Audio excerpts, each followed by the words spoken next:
Long as you're happy, you're always gonna grin. You get out what you put in. You get out what you put in.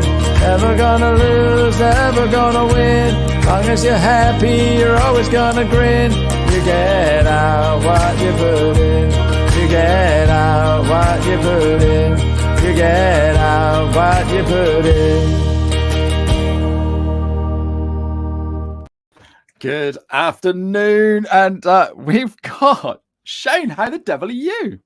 I'm fantastic. Thank you very much. Really privileged to be here. Thank you for the invite. No. It's really good to chat to somebody doing similar to what I'm doing. We've got Pavel already off the block saying hello with his Christmas hat on. So, Shane Lukas, tell us a little bit about who you are, what you do, please.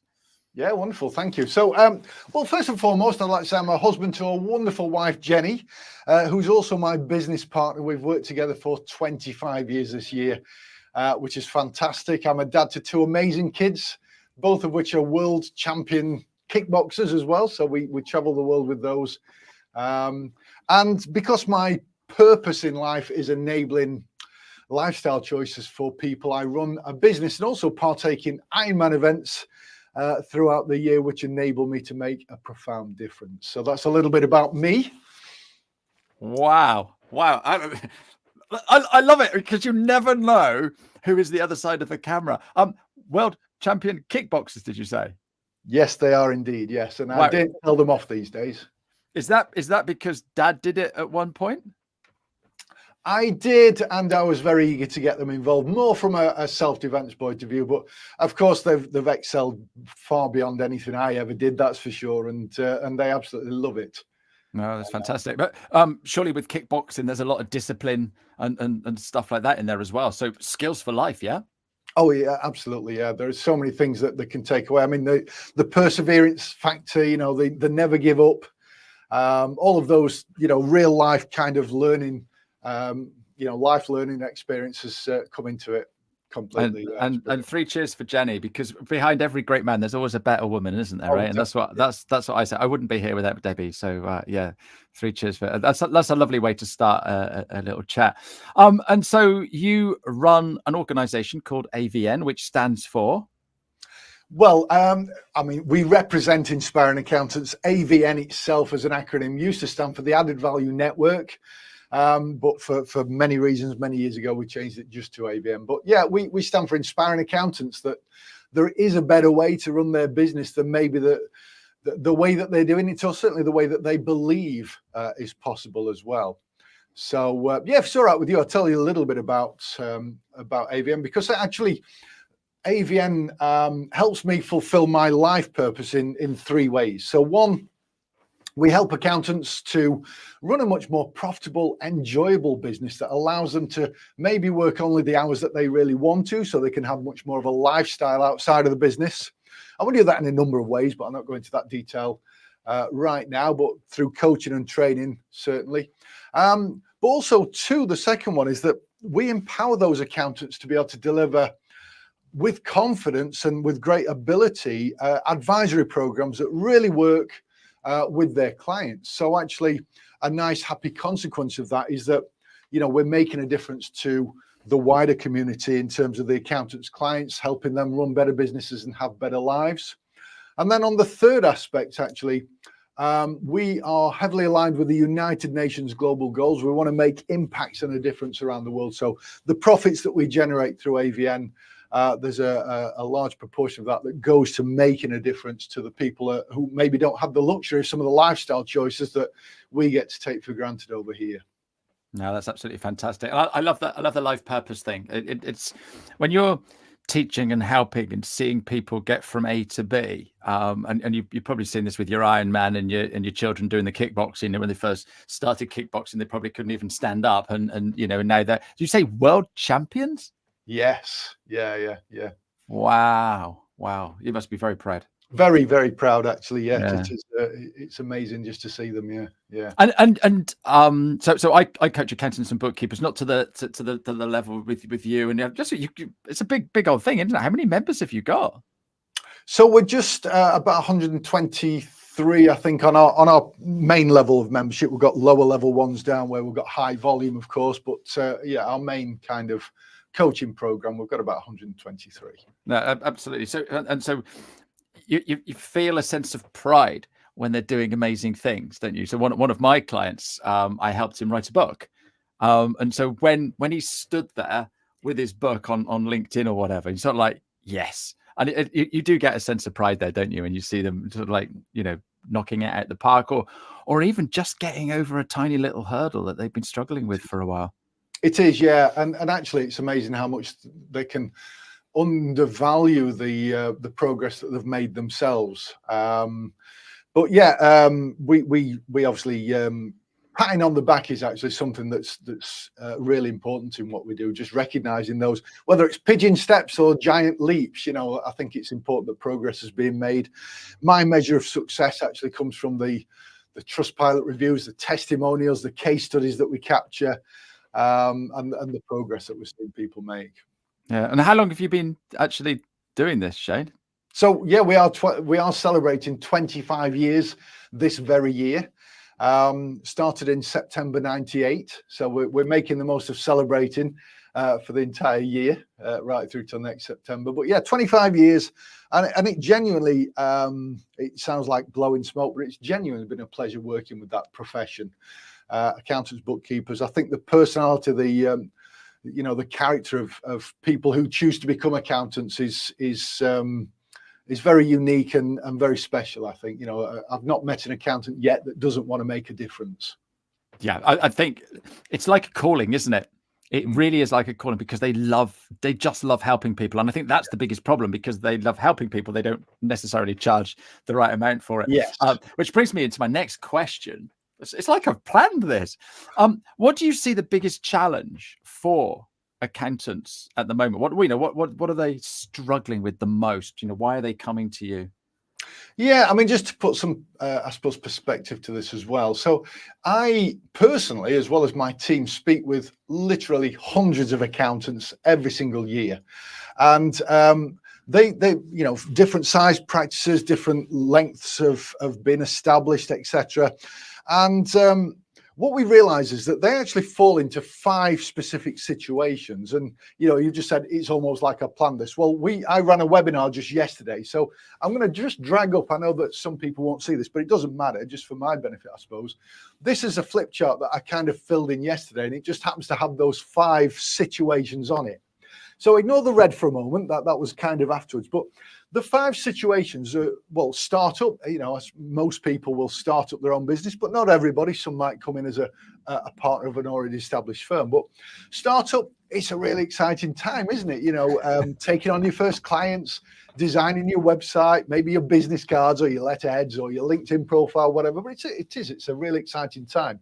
And we're seeing a lot of people doing this right now, actually. Rather than working up the ranks in an existing business, they're actually wanting to set up their own. Then this next stage, I kind of call, sometimes I fluctuate, but I call it lifestyle. But this is really maybe less than 150K. For some people, it's part of the journey going through to the next one. But for some people, they just want to create a lifestyle business. So the next one then is scaling. Maybe it's more than 150K. They can afford to recruit some high skilled employees, and they want to start scaling up. The next one's mature. So these might be people who've maybe come in as an existing partner, or they've just been around for a few decades. They're turning over a great income. They're earning a great income. They're working just the hours that they want to. And then the final one, which we've all got to get to, let's face it, is exit. Yeah. But in terms of the problems, just to address that side of it, what I tend to find is that they all experience sometimes very similar problems, but some are unique to the situation that they're in now. So, for example, starting up, some people may have left a full-time job, or maybe they've got a foot in each camp, but they need to build the revenue up, especially in this new business, to be able to step out their old job, or at least to pay the mortgage, pay the bills, keep the family going, etc. And so, a mistake that they can make is that they try and win the work by being competitive, aka cheap, undercutting the competition. They're desperate to take on any client that comes their way. Anyone will do. It's all revenue. It's all added to the as long as they have a pulse, eh, Shane? Yeah, exactly. That's right. Yeah. And they also tend to be over accommodating. Over promise, promise the world for them, And actually they end up very quickly becoming the slave to a lot of low-paying clients, which actually then moves into this next stage, because what they get, whether they wanted a lifestyle or whether they wanted to sort of progress to scaling, they're not generating enough profits to employ. Maybe they can employ one or two, maybe part-time or full-time, but lower level individuals, but not enough for them to pass on high level work to. So therefore, there's too much reliance on the business owner. They end up being overworked and underpaid and effectively a slave, over relied on. These are the ones that absolutely hate their job and hate their boss, isn't it? the very reason they set up in the first place, eh, Shane? Exactly. Yeah. And so they're not living the lifestyle that they wanted to, nor can they afford to employ the higher level people to delegate to. So they can't shift into the scaling. So the next one is scaling. And maybe these have managed to break that 150K kind of turnover threshold. Maybe they can employ some high level qualified people, or maybe they've done an acquisition and got some that way. But actually what they realize is that they've not put the scalability mechanisms in place. So they become the bottleneck. There's too much the team are coming to them with queries and questions, and maybe they're making mistakes as well. Their clients still want to see them, email them, phone them, text them, whatever it might be. And so they're the bottlenecks, and actually they run the risk of burning out. The next one, mature. It's a great place to be at. I mean, ideally, everyone wants to get to mature and stay there for a few years. You're earning a great income. You're working just the hours you want to. But the challenge for a lot is that actually they become comfortable. And we know the world is changing. Technology is improving. We keep hearing about how AI is going to affect the profession, and it absolutely will do. But these guys, because that's a future pain, they're not making the changes now in order to accommodate that. And so, why change? I'm living a great lifestyle. I've got compliance coming in left, right, and center. Why change? But it's going to come and bite them in the probably not too distant future. So they're kind of stuck being traditional. They've probably got a very change-averse team, maybe a change-averse set of partners as well that they're working with. And of course, then with the exit as well, many of them find that the value of their business isn't what they wanted it to be to maybe retire or move on to the next chapter of their life. There's too much reliance on them. So, a lot of the problems that are up here are here as well. So why would a buyer want to buy something that's so heavily reliant on the partner? And maybe their clients are also in a similar position of wanting to retire as well. So the value just diminishes.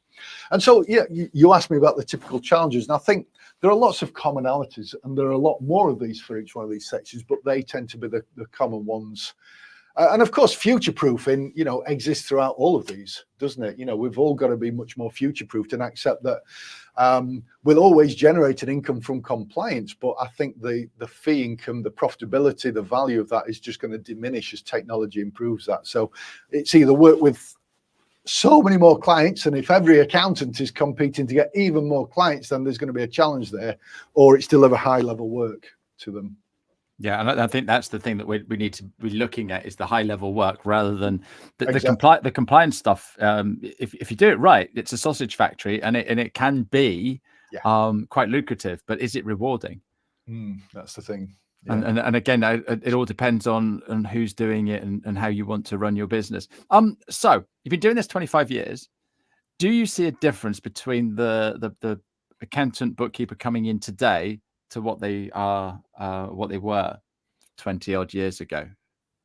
It's a great question, actually. And I think my cop-out answer is probably yes and no. Many of them have been trained and developed within an existing accountancy practice. And so they've almost been, and I hate to use the term, but almost brainwashed into this is how you do it. Do you know what I mean? And so they still find it very difficult to make this transition. There are other people that come, they're young, they're enthusiastic, they're hunger for change, they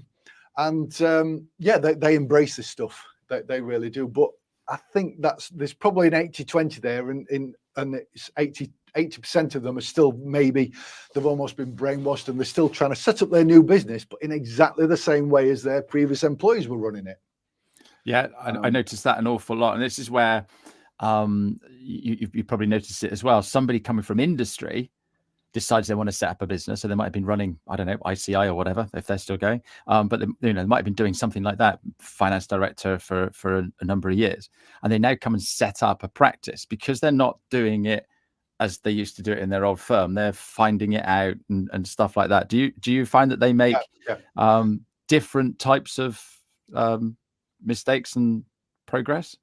They do. Their biggest challenges is actually realizing that they, from doing the accounts for maybe one or two businesses that they were the accountant for, to actually doing it for lots and lots of clients. So they get lots of hurdles there, but actually their mindset is very different. They understand business because they've come from industry. They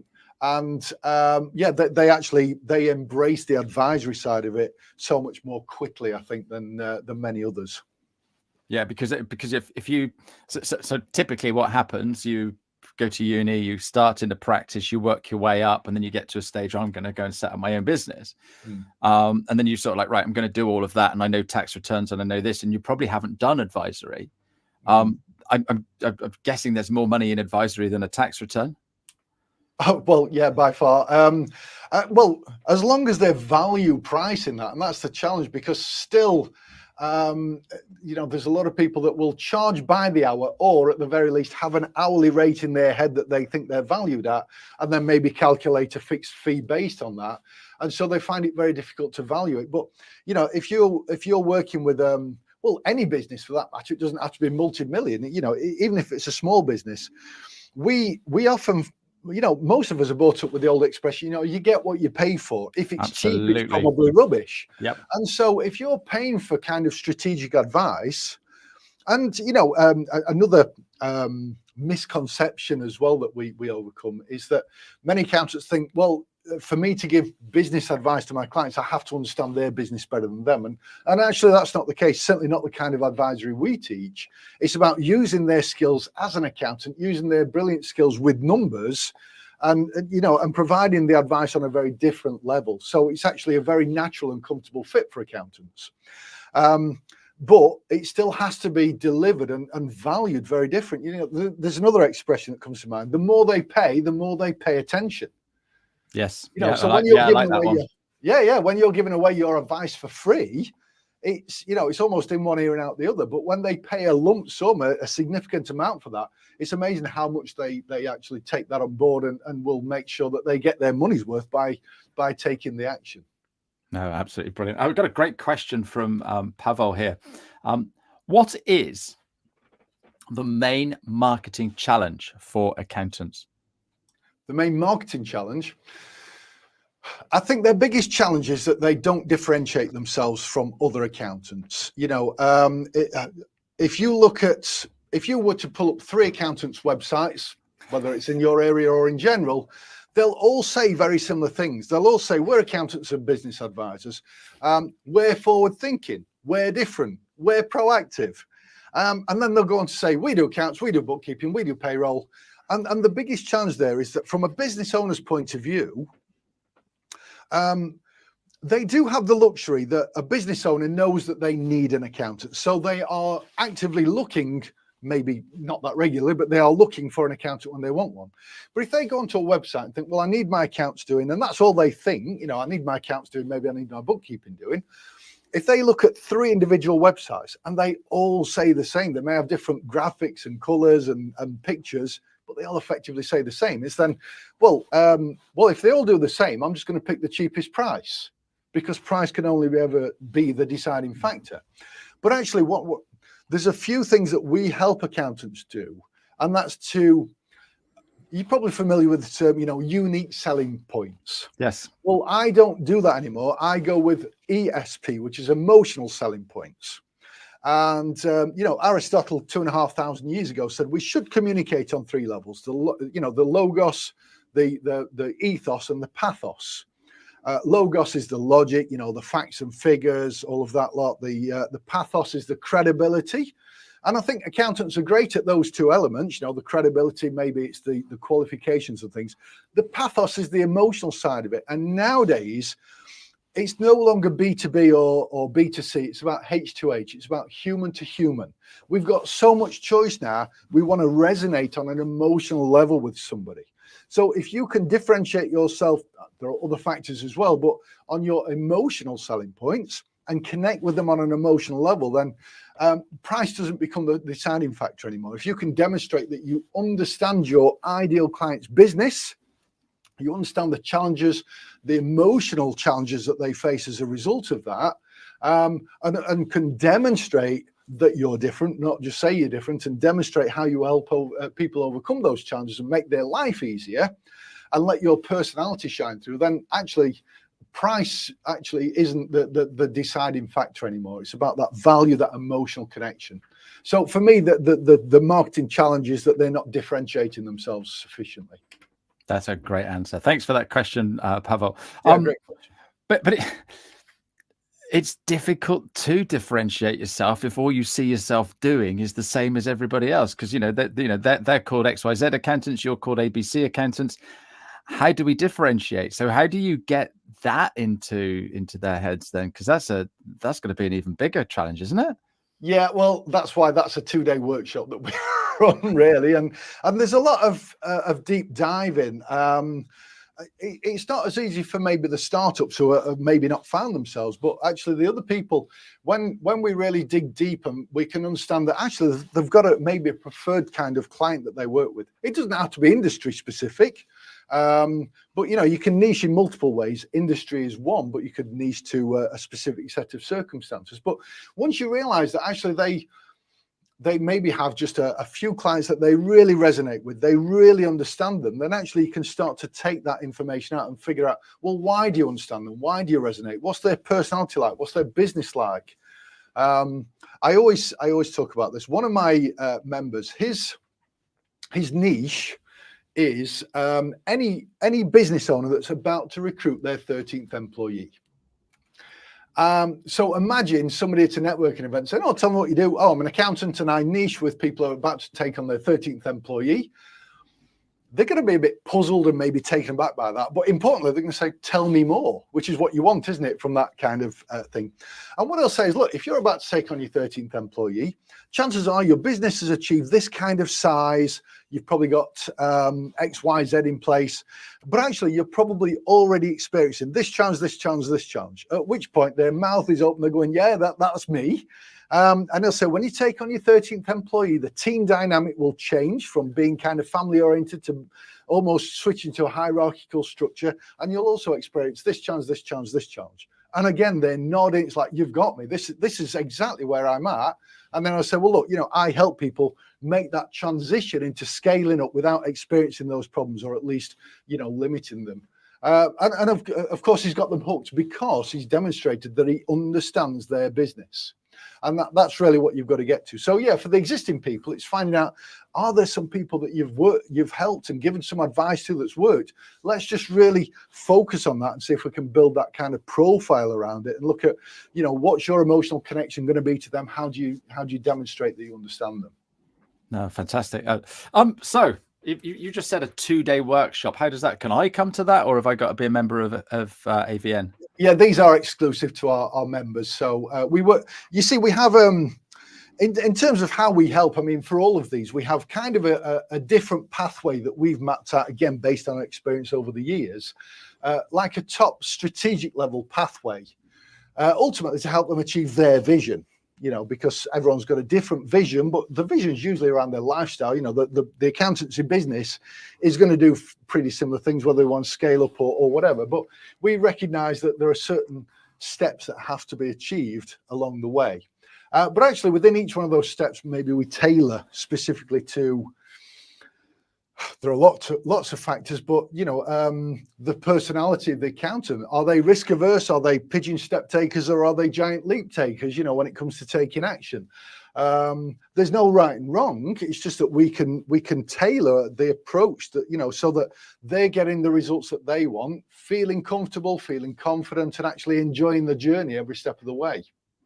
And so yeah, that comprises of coaching. But also we run workshops, and I say 2-day workshops, but they're not necessarily together. Do you know what I mean? It's like a part 1 or part 2, and things like that. But one of my philosophies is, you know, if you give someone a fish, you feed them for a day. You teach them to fish, you feed them for life. And that's something that we're very passionate about. You know, we don't take on members with a view to locking them in forever and a day and reliant on us. We want to teach them so that they can go off and carry on doing amazing things.